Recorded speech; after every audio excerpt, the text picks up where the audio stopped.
It is descriptive and predictive, but it isn't creative. Newton's law of gravitation doesn't create gravity or the matter in which gravity acts. In fact, it doesn't even explain gravity, as Newton himself saw. But it's even worse, actually. Well, it depends on your perspective, of course.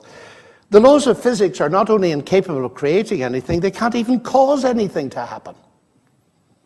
Newton's celebrated laws of motion never caused a pool ball to race across a pool table in the history of the universe.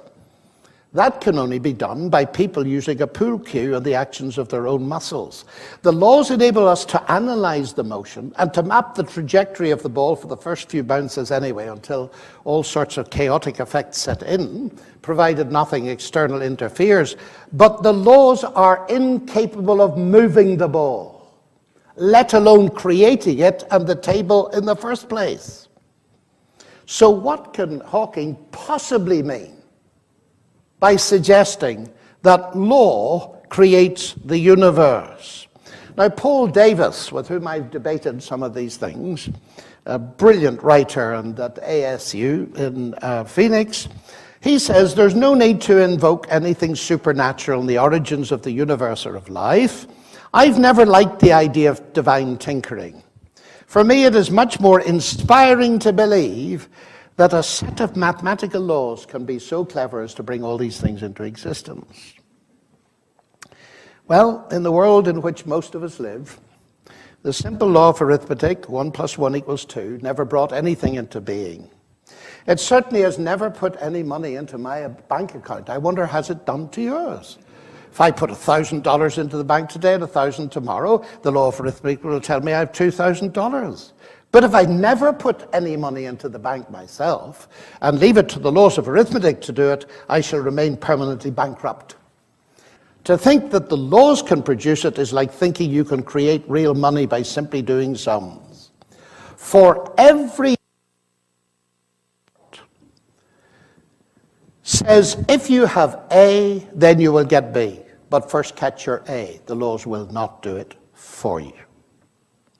So I would submit to you that the world of strict naturalism, in which clever mathematical laws all by themselves bring the universe and life into existence, is pure science fiction.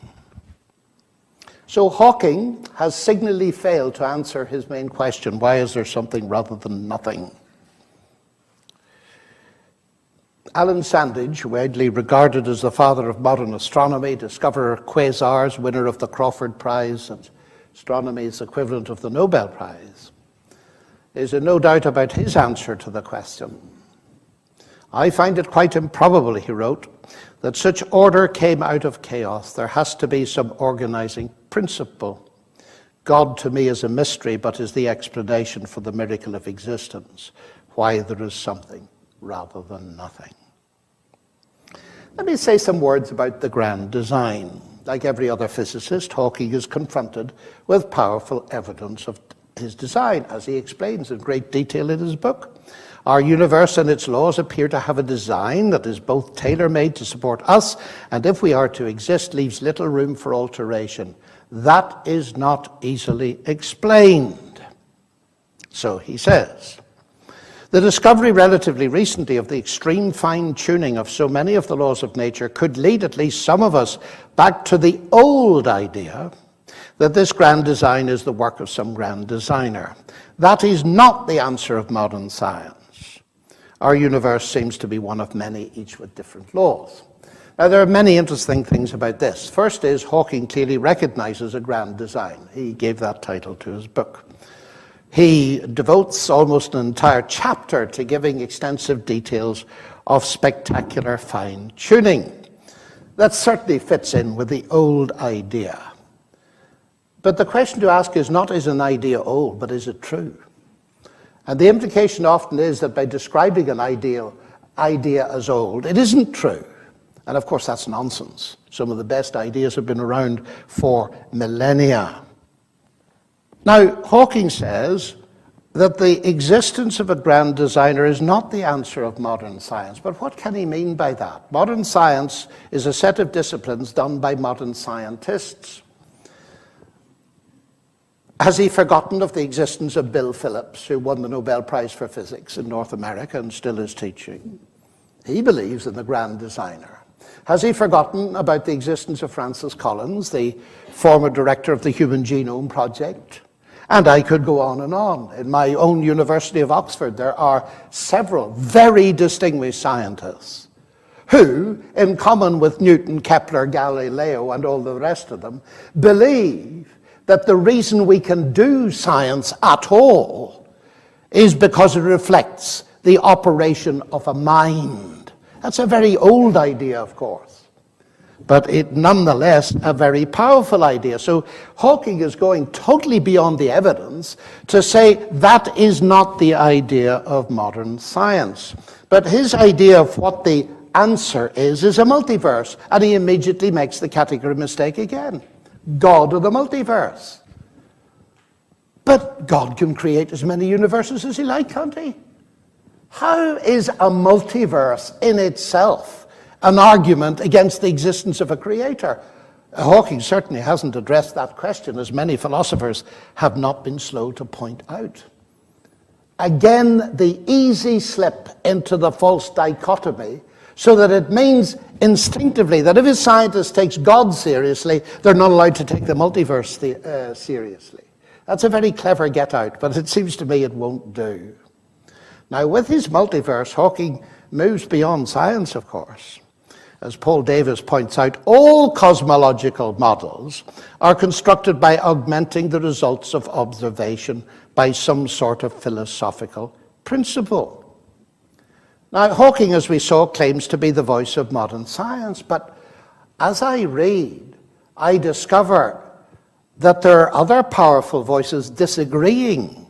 For instance, Sir Roger Penrose, Hawking's former collaborator. His response to the book has been fascinating. Of the use of the multiverse, Penrose says it's overused. He doesn't like the term because it's inaccurate. And then he goes on to say about this M theory that Hawking claims is the unified theory that Einstein was expecting to find. Penrose says it is very far from testability. And he points out that Hawking's book is misleading. It gives you this impression of a theory that's going to explain everything. It is nothing of the sort. It is not even a theory. And Penrose's verdict is that M theory is hardly science. And we might observe that he is a member of the British Humanist Society. He is not a theist. Now, what's interesting to me about this is, one, the existence of multiverses isn't in itself an argument against God, so we can set that aside. But for Hawking to claim that this is the answer, with voices as strong as Penrose's, seemed to me to, well, I would want to wait a little while before I made such a strong assertion. And indeed, one of Hawking's students, Don Page, who's an eminent theoretical physicist now in the University of Alberta, wrote to me, I wrote to him about a letter he put in the Times, and he responded this way, and he's allowed me to quote it for you. I certainly would agree that even if M theory were a fully formulated theory, which it isn't yet, and were correct, which of course we don't know, that would not imply that God did not create the universe. I can't help sharing with you this marvelous review that appeared in one of our national newspapers. In this very brief history of modern cosmological physics, the laws of quantum and relativistic physics represent things to be wondered at, but widely accepted, just like biblical miracles. M theory invokes something different, a prime mover, a begetter, a creative force that is everywhere and nowhere.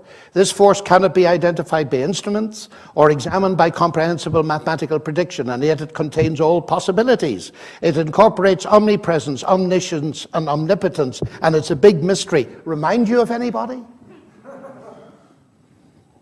A move to advance the cause of atheism, ladies and gentlemen, by means of a highly speculative, untestable theory, which even if it were true, could not dislodge God in any sense, is not exactly calculated to impress those of us whose faith in God is not speculative, but is based on evidence-based rational thought. And I conclude with this.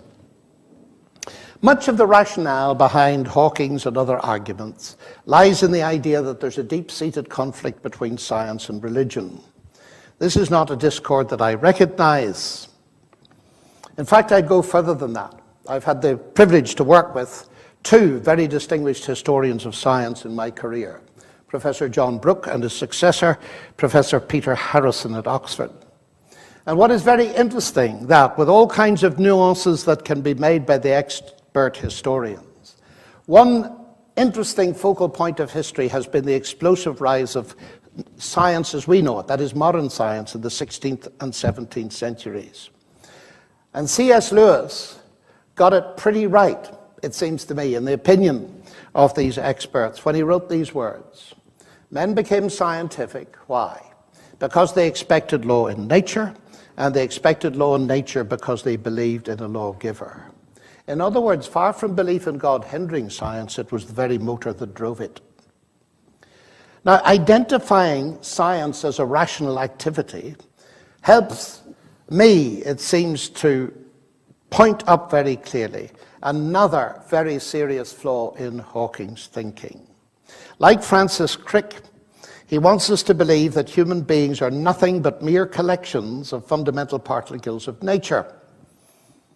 In his reductionism, he reduces biology to physics and chemistry and concludes, it is hard to see how free will can operate if our behavior is determined by physical law. So it seems we are no more than biological machines, and that free will is just an illusion. It's logical. But rather than me comment on the philosophy of it, let's allow John Polkinghorne, who taught me quantum physics at Cambridge many years ago, to comment on it. In the opinion of many thinkers, Polkinghorne writes, human freedom is closely connected with human rationality. If we were deterministic beings, what would validate the claims that our utterance constituted rational discourse? Would not the sounds issuing from mouths or the marks we made on paper simply be the actions of automata? And he concludes, all proponents of deterministic theories, whether social and economic, Marx, or sexual, Freud, or genetic, Dawkins and E.O. Wilson, need a covert disclaimer on their own behalf, accepting their own contribution from reductive dismissal. Hawking seems to qualify to be added to the list. And I conclude by saying this. It may surprise you. My chief objection to the kind of atheism that Stephen Hawking and Leonard Mlodinow put in their book, my chief objection to it does not arise from the fact that I am a Christian. It arises from the fact that I believe that it's possible to do science. And it seems to me that their reductive arguments undermine the credibility of the rationality in which all scientists believe as a fundamental postulate in order to do science. And if I'm faced with two explanations of the universe, one that says in the end my mind is my brain and my brain is the end product of a mindless, unguided process, as philosophers in increasing numbers are beginning to see, well, it's obvious anyway, why on earth would you trust an instrument of searching and knowledge that was constructed on the basis of a mindless, unguided process? In other words, this reductive atheism of the new atheistic type seems to me to undermine the very rationality that we do science with. In other words, their articulations are meaningless on the basis of their own theories. Makes much more sense to me, ladies and gentlemen, that the reason that we can do science, at least the reason that my little mind in here can understand a little bit of the big universe out there, is because ultimately both are traceable back to the same grand designer. Thank you very much.